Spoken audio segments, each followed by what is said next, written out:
Moi, le griot de la terre d'Éburnie, je vous demande de tendre l'oreille. Pas seulement avec votre tête, non, mais avec votre cœur. Car l'histoire que je m'apprête à vous conter n'est pas une histoire ordinaire. Elle est née dans le bruit et la fureur d'Abidjan la Grande et a fleuri dans le silence poussiéreux d'un village que même les cartes semblaient avoir oublié. C'est une histoire de richesse et de misère, de mépris et d'une dignité plus forte que tout. C'est l'histoire d'Adama, un homme au cœur aussi dur que le béton de ses gratte-ciel, et d'Aminata, une femme qui ne possédait rien, sinon la noblesse de son âme. Alors écoutez bien, et n'oubliez jamais, on dit que la querelle entre parents fume, mais ne prend jamais feu. Mais que se passe-t-il lorsque la querelle oppose un homme tout-puissant à une femme que le destin a déjà mise à genoux? Cette nuit-là, la lune, pleine et moqueuse, était suspendue au-dessus d'Adjamé. Son disque d'argent éclairait une scène de pur chaos. Au cœur du marché noir de monde, Aminata gisait à terre. Son pagne était déchiré, son visage, une carte de boue et de larmes. Autour d'elle, un cercle de curieux, de voisins, de visages connus et inconnus. Leur rire crépitait sur sa peau comme des braises. C'était la famille de son défunt mari. Sa belle-mère, une femme au cœur sec comme un caillou, venait de la jeter dehors, l'accusant d'être stérile, une sorcière qui avait mangé la fortune de son fils. Regardez-la, elle a avalé l'héritage et maintenant, elle pleure. « Voleuse !» criait la vieille. Sa voix éraillée déchirant la nuit. Les mots étaient des pierres. Chaque insulte la frappait, la brisait un peu plus. Elle avait tout perdu. Son mari, emporté par une maladie foudroyante, sa dignité, piétinée sur la place publique, et maintenant, son foyer. Il ne lui restait rien, rien, sauf la honte qui la recouvrait comme un linceul. Elle hurla, un cri venu du plus profond de ses entrailles, le cri d'une bête blessée qui se perdit dans le vacarme de la ville indifférente. Ce soir-là, sous la lune d'Abidjan, Aminata pensait que sa vie était finie. Mais elle ne savait pas. Elle ne savait pas que le destin, parfois, vous brise uniquement pour mieux vous reconstruire. Elle ne savait pas que son cri de désespoir avait traversé la ville et planté une graine dans une autre vie, à des kilomètres de là. On ne voit pas les larmes sous la pluie, mais cette nuit-là, à Abidjan, il ne pleuvait pas. Chaque larme qui creusait un sillon sur les joues sales d'Aminata était un témoin silencieux de sa chute. La foule, enfin lassée du spectacle, s'était dispersée en laissant derrière elle les échos de ses moqueries. Aminata resta là, prostrée sur la terre battue, le corps endolori, l'âme en lambeaux. Le froid de la nuit commençait à lui mordre les os, mais il n'était rien comparé à la glace qui avait envahi son cœur. Se relever lui demandait un effort surhumain. Où aller? Et chez qui? Sa famille était loin, dans un village du centre du pays, et elle n'avait même pas de quoi payer le voyage. Ses amis, l'une après l'autre, lui avaient tourné le dos, terrifiés par les accusations de sorcellerie. Le sage dit « Même ton mauvais frère reste ton meilleur ami ». Mais cette nuit-là, Aminata n'avait ni frère, ni ami. Elle était seule, une feuille sèche, emportée par le vent mauvais de la calomnie. Elle se releva péniblement, s'agrippant à un étal vide, et regarda la ville qui ne dormait jamais. Ses lumières, si brillantes et cruelles, semblaient une insulte à sa propre obscurité. Alors, elle se mit à marcher, sans but. Ses pieds la portèrent loin du quartier où elle avait vécu, aimé et tout perdu. Elle marchait pour fuir les fantômes, pour fuir les souvenirs d'un bonheur qui lui paraissait maintenant un rêve lointain. Elle marcha toute la nuit, et à l'aube, épuisée et affamée, elle se retrouva à la gare routière. Le chaos matinal, les cris des apprentis guébaka, l'odeur du café, tout lui semblait irréel. Des cars partèrent dans toutes les directions, et un nom résonna dans sa tête comme un appel. Bongouanou, son village. C'était un retour en arrière, la reconnaissance d'une défaite. Elle, qui était partie pour la grande ville pleine de rêves, revenait en fugitive. Elle vendit la seule chose de valeur qui lui restait. Une fine chaîne en or, un cadeau de son mari, qu'elle cachait sous son corsage. Le prix qu'on lui en donna était ridicule, à peine de quoi payer son billet et un morceau de pain. Mais c'était assez. Assise dans le car bondé, elle regarda la jungle de béton d'Abidjan s'éloigner. Chaque kilomètre mettait un peu plus de distance entre elle et son humiliation. Mais une blessure qu'on cache ne cicatrise jamais. et la sienne était grande ouverte. Elle ferma les yeux, mais les visages ricanants de la foule étaient radés gravés derrière ses paupières. Quand elle descendit enfin à Bongouanou, le soleil écrasait le village. La terre rouge, les cases en banco, l'odeur de la fumée de bois, rien n'avait changé. Mais elle, si. Elle n'était plus la jeune fille pleine d'espoir. Elle était une femme brisée, revenue à la case départ, les mains vides. Elle prit la piste menant à la concession de ses parents, chaque pas plus lourd que le précédent. Comment expliquer une telle chute? Comment dire la profondeur de sa honte? Elle arriva devant la cour familiale au crépuscule. Sa mère, qui pilait le foutou, leva la tête. Son pilon resta suspendu en l'air. Le cri qu'elle poussa ne fut pas un cri de joie, mais de stupeur et de douleur. Le retour de l'enfant prodigue n'était pas une fête. C'était le début d'un nouvel exil, celui du regard des siens. Les semaines qui suivirent furent un purgatoire silencieux. Aminata vivait comme une étrangère dans sa propre famille. Elle aidait au champ, pilait l'igname, allait chercher l'eau, mais son cœur n'était plus là. Elle parlait peu et souriait encore moins. Son histoire, murmurée par les voyageurs, l'avait précédée. Au village, on la regardait avec un mélange de pitié et de méfiance. Était-elle vraiment une sorcière? Avait-elle porté malheur? On dit que la patience peut cuire un caillou, mais la patience d'Aminata était à bout. Un après-midi, pour fuir les regards lourds, elle s'enfonça plus loin que d'habitude dans la forêt, vers les anciennes plantations. C'était son seul refuge. Elle marchait, perdue dans ses pensées, quand un bruit attira son attention. Un gémissement, faible, presque inaudible. Il venait d'un fourré, près d'un vieux manguier. Prudemment, elle s'approcha. Et c'est là qu'elle le vit. Un petit garçon, pas plus de 6 ou 7 ans, recroquevillé au pied de l'arbre. Il portait des vêtements chics, complètement déplacés ici. Une grimace de douleur barrait son visage. L'une de ses chevilles était enflée, violacée. Il avait dû tomber de l'arbre. En voyant Aminata, l'enfant recula, les yeux remplis de peur. « N'aie pas peur, dit-elle doucement, sa voix presque rouillée. Je ne vais pas te faire de mal. Tu es blessé ?» Le garçon ne répondit pas. Il la fixait de ses grands yeux sombres, des yeux incroyablement sérieux pour son âge, en serrant les dents pour ne pas pleurer. Aminata vit en lui une solitude qui faisait écho à la sienne. Un instinct, plus fort que son propre désespoir, la poussa à agir. On dit que la mère est le premier remède de l'enfant. Elle n'était pas sa mère, mais cet enfant souffrait. Elle s'agenouilla près de lui. « Je m'appelle Aminata. Et toi ?» Après un long silence, il murmura « Kofi. »« Kofi, c'est un joli nom. Laisse-moi voir ta cheville. » Lentement, pour ne pas l'effrayer, elle tendit la main. Il hésita, puis la laissa faire. D'un geste expert, hérité de sa grand-mère, elle palpa la blessure. Ce n'était pas cassé, mais c'était une vilaine entorse. Il ne pourrait pas rentrer en marchant. « Ça fait très mal, » constata-t-elle. « Il faut mettre des feuilles froides dessus. » Elle regarda autour d'elle. Le village était loin. Qui était cet enfant? Elle ne l'avait jamais vu. Il n'était pas d'ici. Sans plus réfléchir, elle déchira une bande de son pagne, courut à un marigot proche, la trempa dans l'eau fraîche et revint bander la cheville de Kofi. Le soulagement sur le visage du garçon fut sa première récompense depuis des mois. « Je vais te porter, » annonça-t-elle. « Tu es lourd pour moi, mais nous irons doucement. L'arbre qui plie sous le vent ne se casse pas. » Elle lui tourna le dos et s'accroupit. « Allez, monte. » Hésitant, Kofi s'agrippa à ses épaules. Aminata se releva en chancelant. Il était léger, mais sa propre force l'avait quitté depuis longtemps. Chaque pas fut une épreuve. Le petit corps chaud contre son dos, le souffle régulier de l'enfant dans son cou. Quelque chose de nouveau commença à éclore en elle. Un but.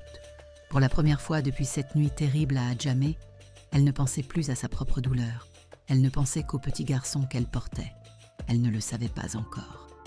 Mais en sauvant cet enfant, elle venait peut-être de commencer à se sauver elle-même. Adama Kourouma n'était pas un homme qui connaissait l'inquiétude. C'était un sentiment désordonné, improductif. Lui, il agissait. Il construisait, achetait, dominait.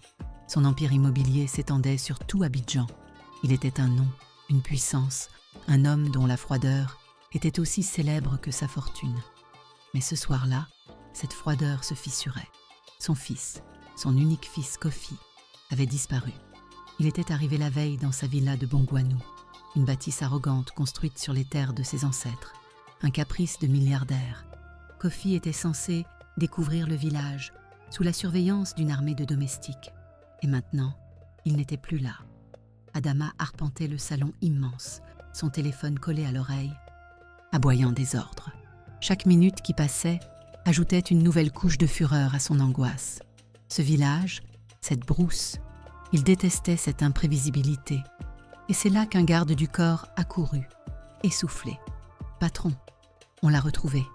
Il est avec une femme du village. » Le soulagement fut immédiatement balayé par l'irritation. Une femme du village ? L'avait-elle enlevé pour une rançon ? Il sortit sur la terrasse. Au loin, une petite silhouette avançait lentement. Une femme portant un enfant sur son dos. Son enfant. Il attendit, le visage fermé, les bras croisés. Il vit cette femme, au pagne usé, au visage fatigué, qui marchait avec une détermination puisée dans ses dernières forces.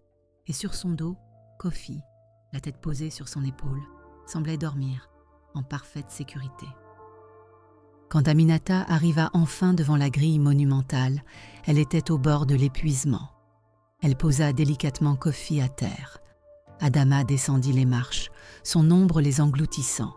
Son regard glacial la toisa de la tête aux pieds. Un regard qui juge, qui classe, qui rejette. « Qu'est-ce que tu as fait à mon fils ?» Sa voix était un couperet. Surprise par tant d'agressivité, Aminata se redressa. L'indignation remplaça la fatigue. « Je ne lui ai rien fait. Je l'ai trouvé dans la forêt avec une cheville foulée. Je l'ai ramené. » Adama ne l'écoutait déjà plus. Il était agenouillé près de Kofi, examinant sa cheville. « Pourquoi étais-tu seul dans la forêt ? Je t'avais interdit de sortir, » gronda-t-il. « Je voulais juste une mangue, » murmura Kofi, intimidé. Puis il ajouta, sa petite voix claire dans le silence. « Elle a été gentille. »« Papa, elle m'a soigné et m'a porté. J'avais mal. » Adama ignora la remarque. Il se releva et sortit un portefeuille épais. Il en tira une liasse de billets et la tendit à Aminata. « Tiens, pour ta peine. » Aminata le regarda, puis regarda l'argent. C'était plus qu'elle n'avait vu depuis des années. C'était la solution à tous ses problèmes. Mais c'était aussi une insulte. Il la payait comme une servante, pour un geste venu du cœur. Elle sentit la honte d'Adjamé lui remonter à la gorge, mais cette fois, la fierté l'accompagnait. Elle secoua la tête. « Je n'ai pas fait ça pour de l'argent. » Adama fronça les sourcils, déconcerté. Dans son monde, tout avait un prix. « Prends cet argent, je n'aime pas avoir de dette. »« Ce n'est pas une dette, » répondit Aminata, sa voix soudainement ferme. « C'est ce que n'importe qui aurait fait. Gardez votre argent. Votre fils est en sécurité. C'est tout ce qui compte. » Sur ces mots, elle tourna les talons et s'éloigna, laissant Adama Kourouma abasourdi, ses billets à la main. Il ne comprenait pas. Cette femme pauvre, insignifiante, venait de refuser son argent. Elle venait de lui opposer une dignité qu'il ne pouvait pas acheter. Il regarda la silhouette frêle disparaître, puis il regarda son fils. Kofi ne le regardait pas, lui. Il suivait des yeux la femme qui s'en allait. Pour la première fois de sa vie, Adama sentit qu'un événement venait d'échapper à son contrôle. Le tam-tam ne parle qu'aux cœurs qui savent écouter, dit le proverbe baoulé. Et le cœur d'Adama, pour l'instant, était sourd. Le lendemain, Adama fut réveillé par une absence. Kofi, d'habitude si matinal, n'était nulle part. Un frisson. Cette émotion désordonnée qu'il haïssait tant le parcourut. Il retrouva son fils dans la cuisine, assis, refusant le petit déjeuner somptueux préparé par le cuisinier. « Je n'ai pas faim, dit-il. Tu dois manger, Kofi. Nous rentrons à Abidjan aujourd'hui. » L'enfant leva ses grands yeux sérieux vers son père. « Je veux voir la dame. » Adama soupira, exaspéré. « Quelle dame ? Ah, la femme d'hier. Oublie-la. C'est une paysanne. Elle n'a rien à voir avec nous. » Elle avait été gentille. Et toi, tu as été méchant avec elle, papa. Tu as voulu lui donner de l'argent comme si elle était une menteuse. La franchise de son fils le désarma. On dit que l'homme n'a pas de crinière, mais qu'on le saisit par sa parole. Et la parole de cet enfant venait de le saisir. Il tenta de rationaliser. C'est comme ça que ça marche, Kofi. On récompense les services. Ce n'était pas un service. Elle m'a aidé. Je veux qu'elle soit là. La voix de l'enfant était basse, mais ferme. Puis il ajouta la phrase qui allait faire basculer l'univers d'Adama. « Je ne mangerai pas tant que je ne l'aurai pas vu. » Adama était piégé. Il pouvait crier, menacer. Mais depuis la mort de sa femme, Kofi s'était renfermé dans une forteresse de silence. Et manifestement, la femme d'hier avait trouvé la clé. Furieux, mais vaincu, Adama céda. Il envoya un de ses hommes avec pour mission de ramener Aminata. Quand le garde du corps se présenta chez elle, la peur lui noua le ventre. Mais l'homme était respectueux.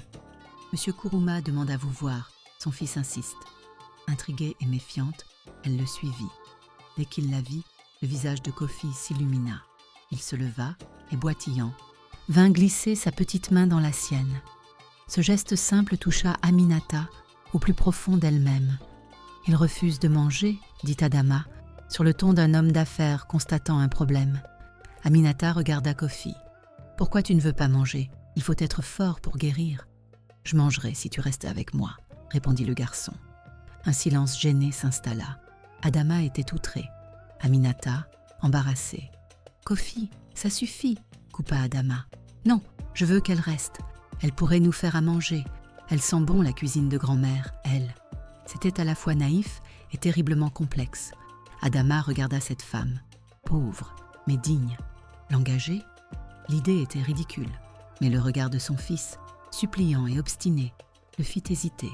Il devait repartir à Abidjan pour une affaire cruciale. Contre toute logique, contre son instinct, il prit une décision pragmatique. Il se tourna vers Aminata. « Très bien. Je dois m'absenter quelques jours. Mon fils semble vous apprécier. Je vous engage pour vous occuper de lui jusqu'à mon retour. Vous serez logé et bien payé. » Aminata était abasourdie. Travailler pour cet homme arrogant? Mais elle sentit la pression de la petite main de Kofi dans la sienne. Elle vit la solitude dans ses yeux, une solitude qu'elle ne comprenait que trop bien. C'était une bouée de sauvetage inespérée. « J'accepte, » dit-elle doucement. Ce jour-là, une cohabitation improbable commença. Elle était la paria. Il était l'enfant milliardaire. Et entre eux, le père, un homme qui pensait pouvoir tout acheter, venait sans le savoir d'introduire dans sa vie le seul élément qu'il ne pourrait jamais contrôler, un cœur sincère. Pour Kofi, l'arrivée d'Aminata fut comme un lever de soleil. Elle ne le traitait pas comme un héritier, mais comme un petit garçon. Elle lui racontait des contes, lui apprenait le chant des oiseaux, lui cuisinait du riz sauce arachide. Pour la première fois depuis la mort de sa mère, Kofi riait, un rire franc, enfantin, qui résonnait dans la grande maison vide. Mais la lumière attire les insectes. Et le plus venimeux de la maison était Fatou, une cousine éloignée d'Adama. Depuis le décès de l'épouse de ce dernier, Fatou s'était installée là, rêvant de devenir la nouvelle Madame Kuruma. L'affection immédiate entre Kofi et cette paysanne sortie de nulle part était pour elle une déclaration de guerre. Fatou commença son travail de sape, subtilement, d'abord auprès du personnel. « C'est étrange comme cette femme est apparue, non ?» disait-elle au cuisinier. « On dit au village qu'elle a apporté malheur à son premier mari, une sorcière. Il faut se méfier. » Puis, elle s'attaqua à Aminata, avec des piques mielleuses. « Oh, Aminata, pas besoin de laver le linge à la main. Il y a des machines pour ça. Mais je comprends, tu n'as pas l'habitude du confort. » Chaque mot était conçu pour rappeler à Aminata sa place, pour la faire sentir inférieure. Aminata encaissait. Le proverbe dit « Si tu empruntes le chemin de « je m'en fous », tu te retrouveras au village de « si seulement j'avais su ». Elle savait qu'elle devait être prudente et se concentrer sur Kofi. Le coup de maître de Fatou arriva lors du retour d'Adama. Il rentra plus tôt que prévu et trouva son fils dans le jardin, riant aux éclats, pendant qu'Aminata lui montrait comment fabriquer une voiture avec une boîte de conserve. La scène était si simple, si paisible, qu'elle le dérangea. C'était un bonheur qui ne dépendait pas de son argent. Ce soir-là, Fatou vint le trouver dans son bureau, le visage empreint d'une grave préoccupation. « Mon cousin, je dois te parler. Je m'inquiète pour Kofi. »« Il a l'air d'aller mieux que jamais, » répondit Adama. « En apparence, oui, » soupira-t-elle. « Mais cette femme, Aminata, je ne la sens pas. Elle est trop proche de lui. Et les rumeurs au village sont terribles.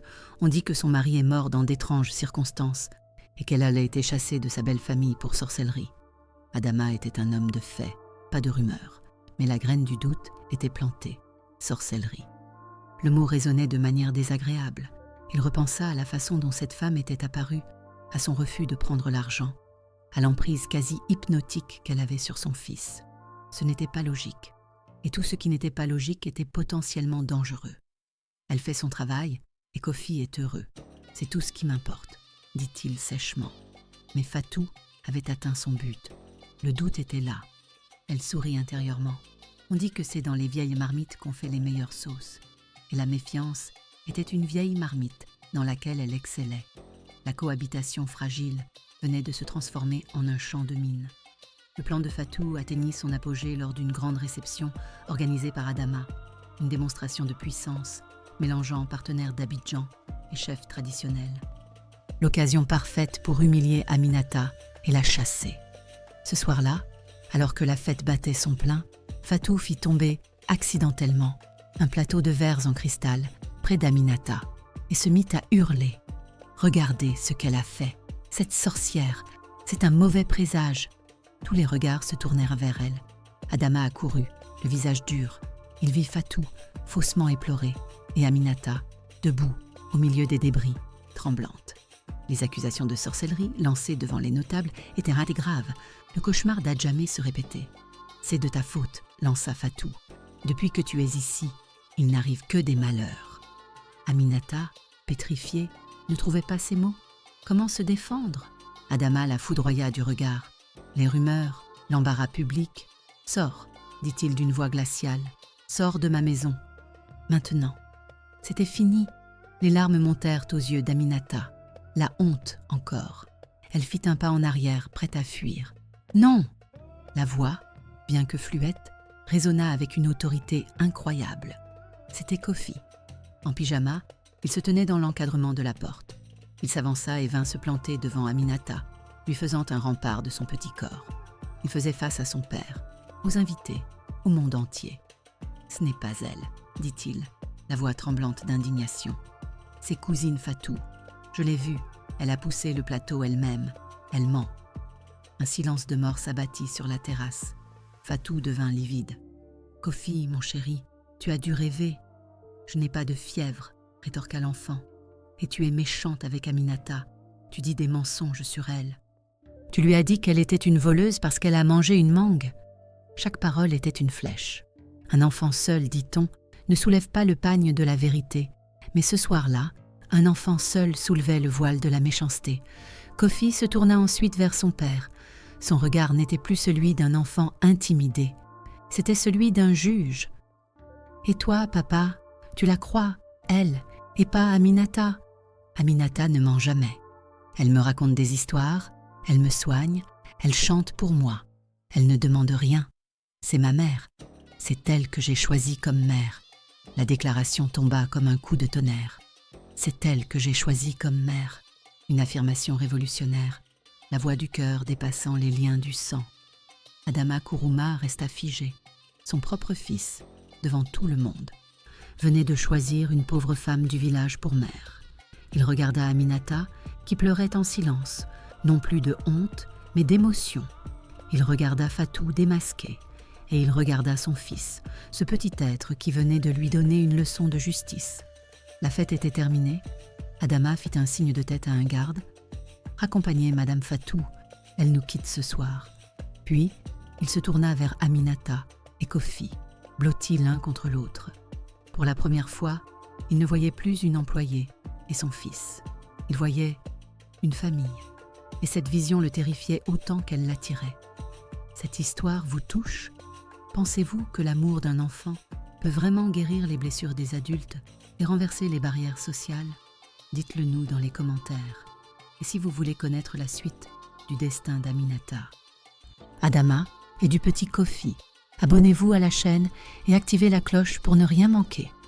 Votre soutien nous permet de continuer à vous raconter ces histoires qui, nous l'espérons, parlent à votre âme. Le départ de Fatou laissa un vide rapidement comblé par une nouvelle dynamique. Adama, ébranlé, commença à regarder Aminata différemment. Il la voyait à travers les yeux de Kofi, non plus comme une menace, mais comme une présence bienveillante et forte. Il observait sa patience, sa dignité, sa joie simple. Le tam-tam parlait enfin à son cœur. Lentement, le mur de glace autour de lui commença à fondre. Il se mit à lui parler, à poser des questions, sur sa vie, sur son village. Il découvrit une femme sage et résiliente. Un soir, il lui confia sa propre blessure, la perte de ses parents, l'avidité de sa famille, sa méfiance envers l'humanité. Une blessure qu'on cache ne cicatrise jamais, et il comprit qu'Aminata était la seule à pouvoir comprendre sa solitude. De son côté, Aminata voyait au-delà du milliardaire froid. Elle voyait un homme blessé, un père qui aimait maladroitement son fils. De la compassion partagée naquit une affection tendre et inattendue. Quelques mois plus tard, la nouvelle se répandit comme une traînée de poudre. Adama Kourouma allait se marier. Avec Aminata, la pauvresse, la prétendue sorcière, le village était sous le choc. Le mariage fut célébré dans la simplicité de la tradition baoulée. Kofi, rayonnant, était le plus heureux de tous. Il avait enfin sa mère et il avait retrouvé son père. Moi, le griot. Je conclus cette histoire en vous rappelant ce que les anciens nous ont enseigné. Ils disent « Le destin danse avec ceux qui gardent leur dignité ». Aminata a tout perdu, sauf sa dignité. Et c'est cette dignité qui a attiré à elle la pureté du cœur d'un enfant et guéri le cœur brisé d'un homme puissant. Cette histoire nous rappelle que la vraie richesse n'est pas dans les comptes en banque, mais dans la capacité à aimer, à pardonner et à reconstruire. Une famille n'est pas toujours une question de sang, mais toujours une question de cœur. Et parfois, il faut la voix d'un enfant pour nous le rappeler. N'oubliez jamais cette histoire, car même dans la nuit la plus sombre, un petit cœur peut allumer une étoile. Comme le dit un autre proverbe de chez nous, aucun arbre n'a jamais donné de fruits sans avoir d'abord fleuri. La souffrance d'Aminata fut la fleur, et sa nouvelle famille, le plus doux des fruits.